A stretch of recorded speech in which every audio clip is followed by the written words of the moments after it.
Il avait juré de ne jamais en parler. Et pourtant, Danny Boone a rompu son vœu.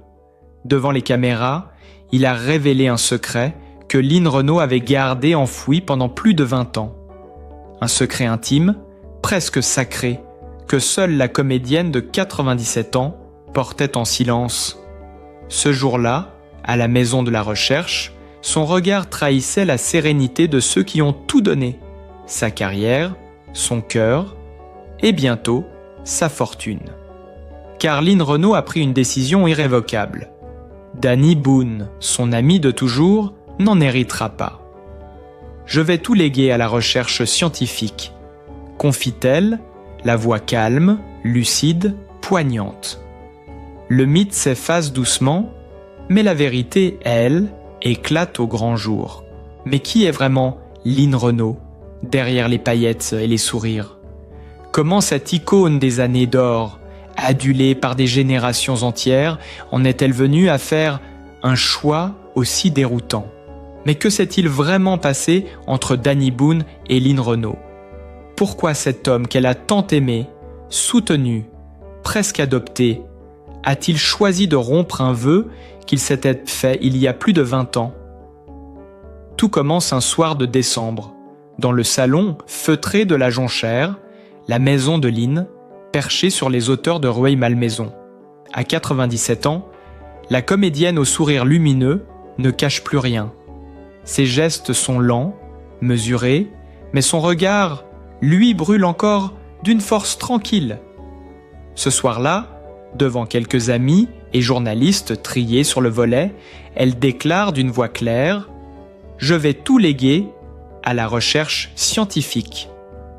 Une phrase simple mais lourde d'histoire, de blessures et de silence. Car derrière cette décision se cache une vérité que Danny Boone, son confident, son alter ego artistique, n'avait jamais osé révéler.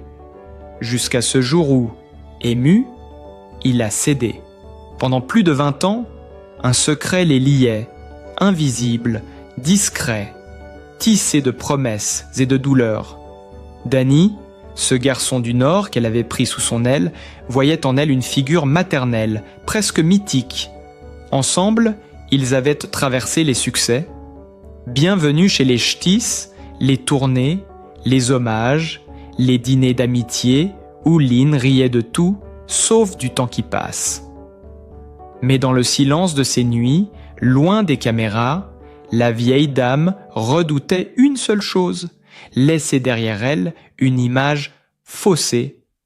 Elle voulait qu'on se souvienne d'elle non pas comme d'une star riche et adulée, mais comme d'une femme qui a su transformer la gloire en don, la douleur en lumière. Alors pourquoi Danny Boone a-t-il parlé? Pourquoi briser un secret qu'elle voulait emmener dans sa tombe? Certains proches murmurent qu'il s'agissait d'un geste d'amour maladroit, d'un besoin de vérité. D'autres évoquent la peur de voir l'histoire s'effacer. Le comédien bouleversé aurait confié à un ami « Elle ne voulait pas que le monde sache ce qu'elle a traversé. Mais moi, je ne pouvais plus me taire. » Car derrière cette décision de tout léguer à la recherche scientifique, il y avait un drame intime, une perte ancienne, un combat personnel que peu connaissent. Lynn Renault, derrière les projecteurs et les chansons d'amour, a longtemps porté une cicatrice invisible, celle de ne pas avoir eu d'enfant, malgré les promesses, malgré les rêves. Cette absence, cette solitude, elle l'a transformée en engagement. Lutter contre la maladie, sauver des vies, c'était sa manière de transmettre, de donner ce qu'elle n'avait pas reçu. Dans ses discours publics, elle souriait, disait « La vie m'a tout donné ». Mais ceux qui l'ont vue, seule dans le jardin de la Jonchère, savent qu'elle murmurait souvent « Et tout m'a été repris ». Danny Boone, témoin privilégié de ses confidences, avait juré de ne jamais trahir ce secret. Pourtant, un jour, lors d'une émission tournée à Lille, sa ville natale, il n'a pas pu retenir ses larmes. En évoquant Lynn, il a laissé échapper une phrase qui a glacé le plateau. Elle a souffert plus qu'on ne le croit. Ce qu'elle a donné, c'est tout ce qu'il lui restait. Ce moment a tout changé. Les mots étaient dits, le silence brisé. Et depuis, la France entière s'interroge. Comment cette femme, symbole de joie et d'élégance, a-t-elle pu cacher autant de douleur? Pourquoi ne pas léguer sa fortune à celui qui, plus que quiconque, semblait être son fils spirituel? La réponse est peut-être dans son dernier grand combat, celui contre l'oubli. Line a vu partir tant d'amis, tant d'artistes qu'elle admirait, Jean Gabin, Édith Piaf, Guy Béard. Elle sait que la gloire n'est qu'un passage, un écho qui s'éteint. Ce qu'elle veut laisser, ce n'est pas un héritage matériel, mais une trace utile. Son testament, dit-elle, sera un cri d'amour pour la vie, pas un partage de biens. Pourtant, derrière cette sérénité apparente, il y a la solitude immense d'une femme qui regarde sa propre fin en face. À la jonchère, les murs sont couverts de souvenirs, des photos d'elle sur scène, des lettres de fans, un portrait dédicacé de Danny Boone. Elle les contemple parfois, immobile, le regard perdu. « J'ai eu une vie incroyable », murmure-t-elle. Mais dans ce murmure, on perçoit la fatigue, l'ombre de la peur. Ce n'est pas l'argent qu'elle redoute de perdre, mais la mémoire. Et c'est peut-être pour cela qu'elle a choisi la recherche scientifique, pour prolonger la vie, pour repousser la mort symboliquement, comme on repousse une dernière fois le rideau avant la fin du spectacle. Dans ce geste, certains voient une forme de rupture avec Danny Boone, d'autres, une ultime preuve d'amour. En rompant son vœu, il n'a pas voulu la trahir, mais lui rendre hommage. En révélant ce qu'elle cachait, il a simplement voulu qu'on comprenne que Line Renaud, derrière son rire d'enfant et son élégance de star, était aussi une femme blessée, lucide et profondément humaine. Cette vérité, bouleversante, éclaire tout différemment. Leur complicité, leur silence, leurs éclats de rire.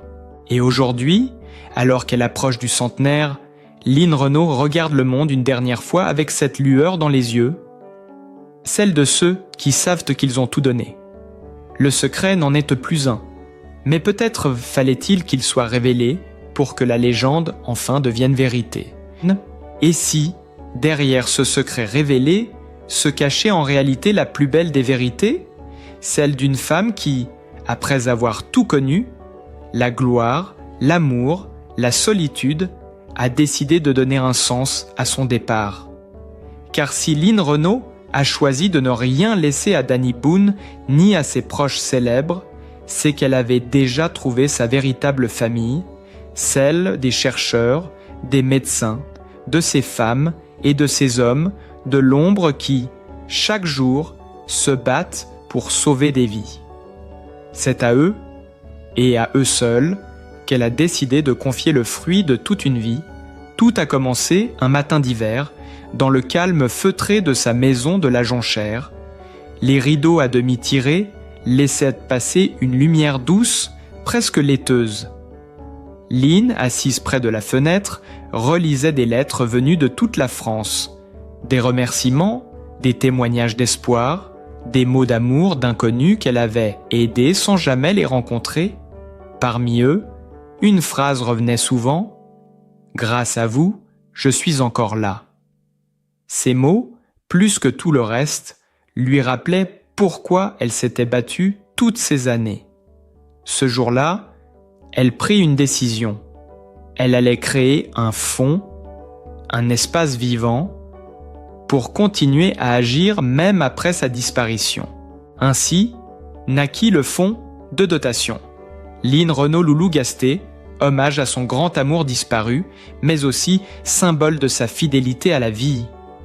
Dans son regard, lorsqu'elle en parlait, il y avait une lueur nouvelle, un feu, calme, mais indestructible.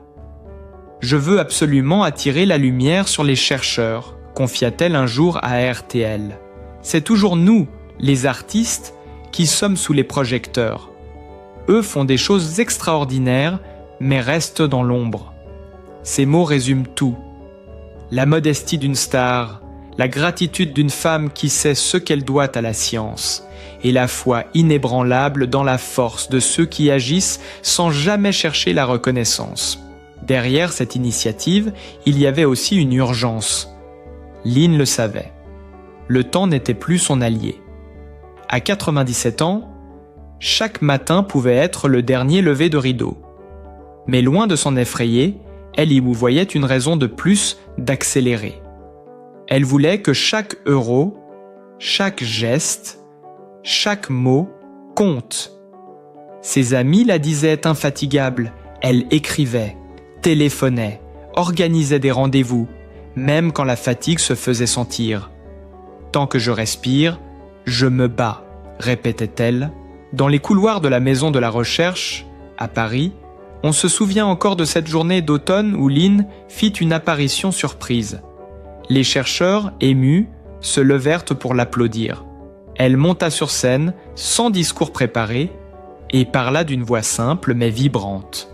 « Je vous dois tout. Vous m'avez donné la plus belle chose, la possibilité d'espérer. Alors à mon tour, je veux vous donner les moyens de continuer. » Ce jour-là, certains pleuraient dans la salle. Ce n'était plus la star qui parlait, mais une femme qui lègue tout ce qu'elle est. Et c'est peut-être là que se trouve la clé du mystère. Si Danny Boone a rompu son vœu, ce n'était pas pour trahir Lynn, mais pour révéler la grandeur de ce geste. Car ce qu'elle cachait depuis 20 ans n'était pas un secret honteux, mais un choix de cœur. Un choix né d'une blessure ancienne, celle de la perte, celle de l'absence d'enfant, celle du vide que seule la transmission peut combler. En confiant tout à la recherche, Lynn ne tournait pas le dos à ses proches, elle ouvrait simplement ses bras au monde entier. Les proches de la comédienne racontent que dans les derniers mois, elle semblait apaisée. Elle riait plus souvent, parlait moins du passé. Lorsqu'un journaliste lui demanda un jour si elle n'avait pas peur de disparaître, elle répondit « Non, je ne disparaîtrai pas. Je continuerai à vivre à travers ce que j'aurai donné. » Derrière cette phrase, il y avait la conscience rare de ceux qui ont fait la paix avec eux-mêmes. Pourtant, tout n'a pas été simple. Certains de ses amis, bouleversés, n'ont pas compris ce choix. « Mais Lynn, tu ne veux rien laisser à ta famille de cœur » lui aurait glissé Muriel Robin. Lynn lui aurait souri avant de répondre doucement. « L'amour, je vous l'ai déjà donné. Maintenant, je donne ce que la vie m'a prêté. » Une réponse pleine de sagesse, presque spirituelle. Au fil des années, la cause de la recherche médicale est devenue son moteur. Elle a vu de près la souffrance, la fragilité, la peur de perdre. Elle a accompagné des amis malades, participé à des campagnes, fondé avec Pierre Berger et d'autres le SIDAction. Pour elle, la lutte contre la maladie n'était pas qu'une bataille scientifique, mais un acte d'amour collectif. Et c'est ce même amour qu'elle prolonge aujourd'hui par son héritage. Chaque geste compte, disait-elle. Et c'est sans doute pour cela que malgré les rumeurs, malgré les titres de journaux, Lynn Renault n'a jamais cherché à se justifier. Elle savait que les décisions les plus profondes ne se crient pas, elles se vivent. Ce qu'elle voulait, ce n'était pas qu'on la comprenne, mais qu'on continue ce qu'elle a commencé. Dans son silence, il y avait un appel, celui à la générosité, à la mémoire, à la continuité. Et dans les yeux de Danny Boone, lorsqu'il en parle, on sent cette fierté mêlée de nostalgie. Il sait que derrière ce geste ultime, il n'y a ni distance ni froideur, mais un héritage moral immense. Lynn Renault n'a pas seulement choisi de donner sa fortune, elle a choisi de donner une leçon, celle de la transmission du sens, de la lumière, de la dignité. Car au fond, tout ce qu'elle a fait depuis le début, sur scène, à l'écran, dans la vie, n'était qu'une préparation à cela. Partir sans regret, en laissant derrière elle non pas un vide, mais une trace. Alors que le rideau se baisse lentement sur cette existence hors du commun, on comprend que ce choix n'est pas une rupture, mais une renaissance. Et si ce secret révélé par Danny Boone avait finalement un seul but, rappeler au monde que la vraie grandeur ne se mesure pas à ce que l'on garde, mais à ce que l'on donne. Et c'est peut-être dans cette dernière bataille que l'on découvre la véritable grandeur de Lynn Renaud. Après avoir donné sa voix aux malades, son cœur à la recherche, voilà qu'elle ose parler du silence, celui que la société redoute le plus, la fin. Dans son livre « Merci la vie », paru en février 2024, la comédienne de 87 ans ne cherche pas à provoquer, mais à libérer la parole. Elle parle de la mort comme on parle d'un dernier voyage, avec lucidité, douceur et courage. Elle ne dramatise pas, elle ne fuit pas. Elle regarde le temps droit dans les yeux et lui dit « Je suis prête ». Car pour elle, affronter la fin, c'est encore une manière d'aimer la vie. Son ton n'a rien de triste, il est lumineux, empreint d'une paix rare. Quand elle confie « Si je dois souffrir, je veux partir tout de suite », ce n'est pas un cri de désespoir, mais une déclaration de liberté. Elle refuse que la vie s'achève dans la douleur, que le souffle se transforme en fardeau. On a choisi sa vie, on doit pouvoir choisir sa mort, répète-t-elle, calmement, presque comme une évidence. Ces mots, Lynn les porte depuis des années, mais c'est seulement aujourd'hui, à l'aube du siècle, qu'elle n'a jamais cessé d'accompagner, qu'elle ose les dire à haute voix. Elle sait que le sujet divise. En France, parler de la fin de vie, c'est encore marcher sur un fil entre compassion et controverse. Mais Lynn n'a plus peur. À son âge, elle n'a rien à perdre, tout à transmettre. Elle ne cherche ni à choquer, ni à convaincre. Elle cherche à apaiser. Elle parle d'un choix, d'une dignité, d'une harmonie entre le corps et l'âme. La mort ne m'effraie pas, dit-elle, c'est la souffrance qui m'effraie. Cette phrase, simple et nue, résonne comme un testament spirituel. Dans le salon de la jonchère, ses proches racontent à Crocombe qu'elle aime désormais regarder les couchers de soleil, assise sur sa terrasse. Parfois, elle reste silencieuse de longues minutes avant de murmurer « C'est beau, n'est-ce pas ?» Ce ne sont pas des mots d'adieu, mais de reconnaissance. Elle contemple la vie comme on contemple un tableau terminé, avec gratitude, sans regret. Elle ne voit pas la mort comme une fin, mais comme une métamorphose. « Je crois qu'on ne disparaît jamais vraiment, dit-elle, on laisse une trace dans ceux qu'on a aimés. » Pour Lynn Renaud, cette sérénité n'est pas venue d'un coup. Elle est le fruit d'un long chemin, celui de la réconciliation avec soi-même. Pendant des années, elle a vécu pour les autres, pour le public, pour ses amis, pour ses causes. Aujourd'hui, elle vit pour la paix intérieure. Elle n'attend plus rien, elle accueille tout. Ce détachement, loin d'être une résignation, ressemble à une renaissance. Dans ses mots, dans ses gestes, on sent la femme qui a traversé les tempêtes et qui désormais choisit la clarté. Son message est universel. Apprendre à ne plus craindre la fin, c'est apprendre à mieux vivre. Elle le répète souvent. Quand on sait que tout peut s'arrêter, on savoure davantage chaque instant. Ce n'est pas la peur qui la guide, mais la conscience aiguë du temps qui passe. Elle parle de ses 97 ans avec tendresse. C'est un âge où tout devient plus vrai.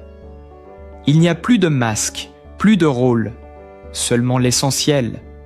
La femme derrière la légende, l'être derrière la star. Cette lucidité, elle la porte aussi sur son corps. Je sens qu'il se fatigue, mais il m'a tant donné.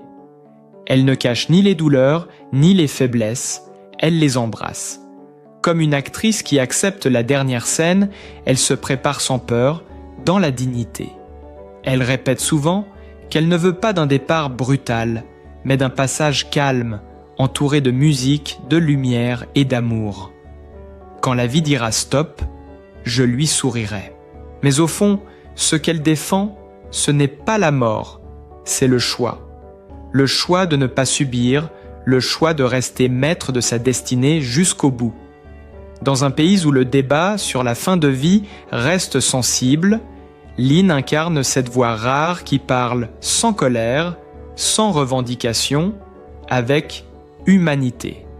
Elle veut que le droit de mourir dans la dignité devienne une réalité pour tous, pas un privilège. Elle n'exige rien pour elle-même, elle plaide pour les autres, pour ceux qui souffrent en silence. Lorsqu'elle évoque cette idée, ses yeux s'adoucissent. Elle parle des malades qu'elle a accompagnés, des adieux qu'elle a vus, de la peur qu'elle a parfois ressentie, mais qu'elle a toujours su transformer en force. On ne mesure pas la valeur d'une vie à sa durée, mais à son intensité. Cette phrase résume tout.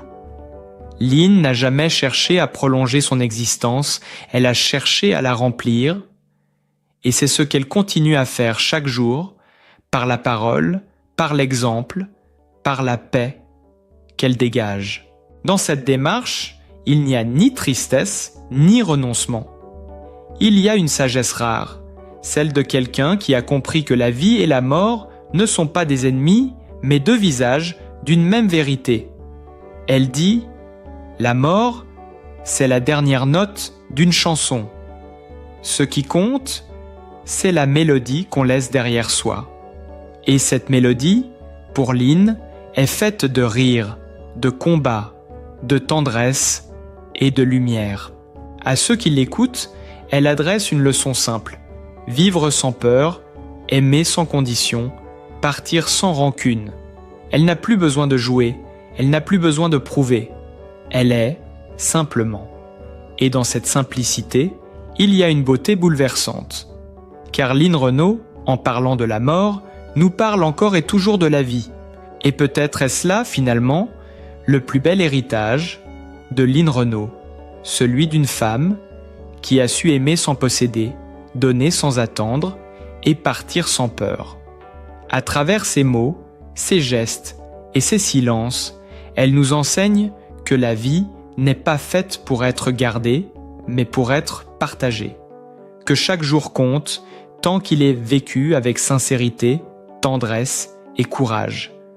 Dans la lumière tamisée de ses 87 ans, elle ne cherche plus à briller, mais à éclairer. Son message, simple et universel, résonne comme une caresse. Aimez, agissez et n'ayez pas peur du temps qui passe. Car la vie, dit-elle, n'est belle que lorsqu'on la regarde en face, avec gratitude. Alors, si cette histoire vous a touché, si les mots de Lynn résonnent en vous, prenez un instant pour la saluer. En laissant un commentaire, en partageant votre émotion, ou simplement en vous abonnant pour continuer à faire vivre ces récits de vérité et de lumière. Parce qu'au fond, c'est cela, le secret de Lynn Renaud. Faire battre le cœur du monde encore un peu à travers ceux qui l'écoutent.